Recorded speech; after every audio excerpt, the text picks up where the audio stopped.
Hello, it is Monday morning and welcome to the World Cup of AFCB goals. We've been running polls all last week and this is the last group. It is Group H and there are some fantastic goals to talk over in this particular round. With me, as you can see, is Claire Carlin. Claire, how are you?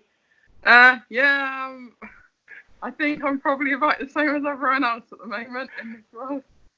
We were just talking on Facebook earlier, and you said you're finding it very frustrating, not least because you're into your running, karate. You do all sorts, and everything's on lockdown. You're not really able to do much of it, are you? No. So today I should have run the women's half marathon, which should have been my first half marathon. Oh wow, yeah. I ran it yesterday, but virtually. Yeah. Sort of suffering a bit today, but that's quite a nice feeling. Obviously, love football.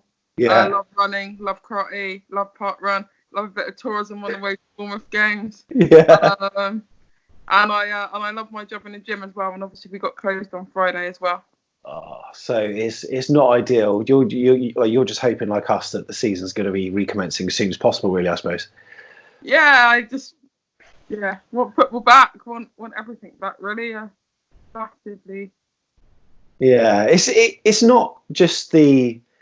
For me, it's even coming back and watching Match of the Day on Saturday night. I just really want to see some kind of football, but there's absolutely nothing going on. Even if you go down the parks at the moment, there's just no football. But it's quite a crazy time with this sort of news that's coming out at the moment, and apparently it's only going to get worse, but it needs to get worse to get better. So hopefully it'll all come to an end as soon as possible. People just need to take the government's advice. But anyway, enough about that, because I think we talk about that so much that it's the uncertainty of it all at the moment, which is the big problem. We don't know what's going to happen to us in terms of the rest of the season. That's really frustrating, and just I completely agree. This is the last of the groups. Group G was yesterday. If you want to see the results of that, just go to the last video and check the description, because everything will be in there. And from tomorrow, it's the knockout phases. So I don't know if you've been following it, Claire, but it's been like a World Cup. We've had 32 of the best goals since the Premier League, and we've had 8 groups of 4. We've had votes every day. Top 2 have gone through. Tomorrow it's the knockout phase, but this time it's the last of the groups, and there's 4 goals that we'll talk about. And the first goal, I think this one might go all the way. Charlie Daniels against Man City. I mean, what a strike that was, eh? Oh yeah, that was absolutely quality. You just said about what was I sort of following. I haven't really been. I've been sort of keeping football off my phone as much as possible. That's been impressing me. But like earlier, my theme tune on my phone came out to the day theme tune, so I don't really give myself much chance. But yeah, actually, it's the first time in a couple of weeks I've actually put any football on. I'll be honest. But I don't blame you. That goal really with Charlie Daniels is just. Wow, especially against Man City, you wouldn't have expected something of that quality. It was absolutely phenomenal. It was so good, and it's I sort of miss those games where we have really fast starts. We haven't really done it much, but against Man City, that first 5-10 minutes of that game, we were all over them, and every time they were clearing, we were coming back, and then obviously it resulted in a half clearance, and the technique on that with his left foot on the half volley, and a goal always looks nice when it hits the crossbar and goes in, doesn't it? You wouldn't really expect it to come off his left for starters. That wasn't really so natural, but it's just. Yeah, the pace of it, and it's sadly at the moment it's just a reminder of the fact that even if we are in the relegation zone, we have got that pace within us, that ability within us, and then players within us that can still create goals against arguably the season's second best team in the league. But it's I just hope there's enough time left for us to put right the wrongs of the last 9 matches to go, and whether they'll be played in front of a crowd or behind closed doors, we don't know yet. But I think we've got the ability, especially with players coming back. David Brooks and Steve Cook might have recovered by then. But anyway, here's the next goal in the group, and this one I think is, when you're voting for best goal, sometimes you've got the quality of the finish, like Charlie Daniels. But then you got the emotional connection. I mean, Junior Stanislas against Man United, that one straight from the corner. That was an emotional day because obviously the Harry Arter situation. But when he was stepping up for that corner, you wouldn't think he was going to put it in the top right-hand corner, would you? No, you didn't see that at all. And I say that game was emotionally all over the place. You just wouldn't have expected that to sort of pan out with certainly the week leading up to it. You didn't really see that happening. But obviously when Harry Arter's news, obviously that touched so many of the fans. Yeah. But yeah, it was absolutely. It probably wasn't the best of goals, but it just means so much to so many people. To Yeah. A lot of friends that are Man United fans, so it's just nice to be able to get one up on them. Really. Yeah, and it was a lovely celebration as well, where they were all wearing black armbands, and Junior Stanislas took it off the arm and he kissed the armband. He went straight to Harry. Yeah, a really emotional goal, and that and the emotion with Eddie as well that day as well. Yeah, and the way that he showed how much players meant to him, and I don't necessarily know that any of the rest of the Premier League managers would perhaps have that emotion that Eddie showed on that day either. No, exactly. No, completely. And it was such such a lovely time. But we've had some great memories in the Premier League, and that was one of them. And another was when we beat Leicester at home for the first time, and that was when Marc Pugh. I mean, how much do you miss players like Pugh? Yeah, Pugh was excellent.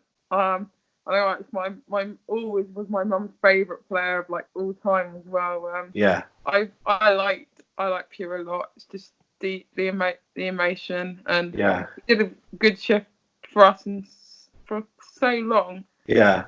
I just sort of question why we didn't give him an actual testimonial.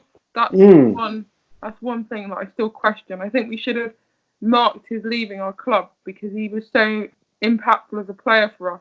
Yeah, I mean, I know that testimonials always used to be like 10 years of service or something like that, but these days in football, that rarely happens. Football has changed so much, and I think you just got to play it by ear, really, in terms of what players get a testimonial and what don't. And he's 100% deserves one. But yeah, that goal against Leicester, it was Adam Smith cut it back. Benica Fobe had a shot which was then half cleared, and he sort of did it wasn't quite an overhead, but it was just an arched volley that he did into the sort of top left-hand corner, beating Kasper Schmeichel. And Marc Pugh scored all sorts of goals, didn't he? Yeah, out of sort of nowhere. You mentioned Afobe. It was like Afobe isn't likely to really connect particularly well with the ball. Yeah. I think that's pretty nice. But Pugh scored some really goals that kind of meant a lot at the time, quite impactful goals.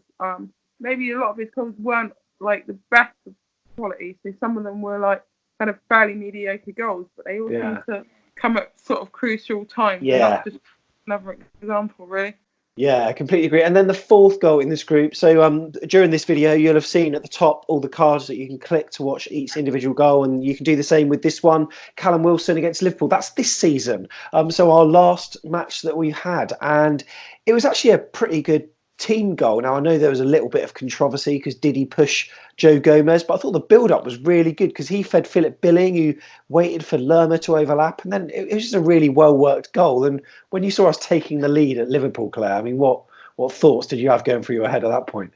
But really, guys, we can do this. We can really, we had started to come through. And I actually was quite optimistic following the Liverpool game because we didn't get battered by them and they had battered a number of other teams. I was thinking, look, we can carry this forward and carry this on. Obviously, we've not had the opportunity to that momentum. It's really frustrating. One of my fellow personal trainers at my gym I work at, he said he has talked quite harshly about this goal and said it should never stand and sent me many messages and that's wonderful. But then that's a typical Liverpool fan for you at the end of the day. Yeah, entitled, and it's. I thought it was a really nice goal, and it was nice to see us get that confidence back and playing direct football and, good football again. And it did bode well ahead of the matches that we had to come. But obviously, when they will be played, we don't know. But those are the 4 goals. So Charlie Daniels, Junior Stanislas, Marc Pugh, Callum Wilson. What would be your top tip to make it through to the next round, Claire, if you had to put your money on it? I don't think there's really much question about this. Yeah. I don't know why I'm asking. To be honest, it has to be Charlie Daniels' goal against Manchester City. There isn't really an option on that. Obviously, Man United, just the fact that was absolutely awesome, the result. But from a standout goal, it has to be the man's goal against Manchester City. Yeah, brilliant stuff. So if you want to vote, there's a link in the description. Click it, and the poll is going to be open at 9 a.m. So in about an hour's time, it's going to be open till midnight. And at that stage, we'll know the complete lineup for the round of 6, the last 16. And then it's going to be knockout phases, just 2 goals to vote on. It's going to be 1 goal versus another goal all the way to the final, which is going to be on the last day of the month. And yeah, I'm sure Charlie Daniels will be up there. But Claire, thank you so much for coming on. Really appreciate it. Yeah, thank you. We just hope that we can all be reunited together as fans, and we can just get some sort of normality back. Just the strangest of circumstances, and also for like all the Bournemouth fans, football's so important to all of us as well. Yeah. But the impact for our fans, those that are NHS, those key workers. I mean, I work in a prison myself, so I'm still working there, but also for the fans that are sort of on 0-hour-a-week contracts. Yeah. I've lost work or family ill and all of this, and the impact for parents having all their kids at home. I wouldn't want to educate kids throughout the day, so I just want to wish my best to all of our fans at this really difficult time. And we've got to be even more united as a club through what's awful situation for all, really. Yeah, I completely agree. And hopefully the football will come back soon. But obviously everyone's health is the priority. And it's not actually just the football miss. It's just the camaraderie. It's like a family at AFC Bournemouth, isn't it? And you see your friends. I see, I see people after the game, and I see lots of people that I see every week. And it's just nice to say hello and have a chat. And, sometimes it may be mundane conversation because we've just lost 2-0 at home or whatever, but it's part of a weekly routine. And I'm kind of the same as you. I kind of thrive on routine. So hopefully it's the mental health of it as well, and how being in that routine is, and how important it is to see mates and mental health. And we joke, but we often do park run on the way up. So actually, that was an interesting one. I'm not going to keep it. But we got an award at our running club for we've only been there 6 months, but for tourists, for the tourists, because of the amount of TVs that we've got on. Oh wow! Going to Bournemouth away games. That is superb. I love it. And, I think James, one of the subscribers to YouTube, also on Twitter, he's also started up a Facebook group now for AFC Bournemouth fans, like Park Run Tourism, basically. So, he always goes to them as well. But, anyway, Claire, really good to talk to you, and all the best for the next few weeks. Take care. And up the cherries indeed. And remember to vote. We'll see you in the next video. Take care.